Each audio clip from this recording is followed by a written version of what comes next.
That was loud. Oh, but that tells me where the mic is at. Beautiful, beautiful moments, beautiful moments. And I think we're good. Someone is probably clicking this video in a speedy effort to tell me I'm wrong. Okay, that's fine. I was once full of a negative outlook on life, fully and firmly in belief that bad things happen to me and I deserve them, or that they would just keep happening.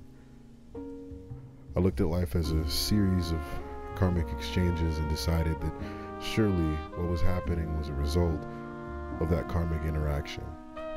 I often would jokingly say I must have been an asshole in my past life because of the negative things that occurred within my daily interactions. And I get it. It's so much easier to write things off as something that was always going to happen. It's much easier to stay in a negative place because when you look at things positively for just a few moments and something goes wrong, it's like, okay, what was the point? On a constant basis, this was who I was, because even if I thought positively, it would come back to bite me in the ass. And even now, I still struggle to stay above the water of negativity, but eventually I changed. So, what changed, you might ask? Now, arguably, everyone's moment can't be the same as mine. But I studied abroad in Japan. This is undoubtedly one of the most transformative experiences of my life. But the irony was, it wasn't because I was in Japan that things changed for me. It was fully and firmly the mindset I had when approaching my trip. I set out to make it one of the best experiences of my life. I approached it with a mindset of solely positive ideals.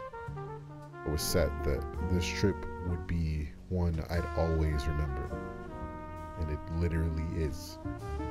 For the longest time, after returning, I was often trying to chase the feeling and emotions that I felt in Japan, but I couldn't figure out what made it so special. I thought it was just my disconnect with seeing where I was. I'm sorry. I thought it was just a disconnect with me seeing where I was from as home. But as time went on, I realized it was the positivity I exhibited when there. I never allowed a negative thought to set into my mind for too long. When a problem faced me that I had no solution for, I simply waited for myself to figure out what it was that I needed in the moment. It was freedom in the feeling, but that freedom was attached to not resting in negativity. Boy. A plane went by, or a helicopter went by. I see. I never allowed a negative thought to set into my mind for too long. When a problem faced me that I had no solution for, I simply waited for myself to figure out what it was I needed in the moment. It was freedom in feeling, but that freedom was attached to not resting in negativity. From understanding this, I spent time giving myself tools to stay in the headspace of positivity. So, why do I say the world is only weighted when you let it be? I don't have all the answers, and can say with certainty I never will.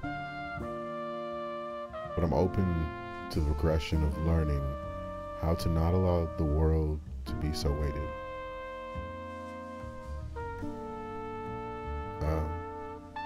And that concludes the pod. How would I set this up? I didn't plan this through. It was just a thought in my head. We'll figure this out at a later date.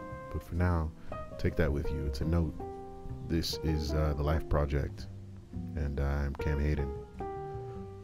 This is also a video and a podcast. I don't know. Maybe you're getting both.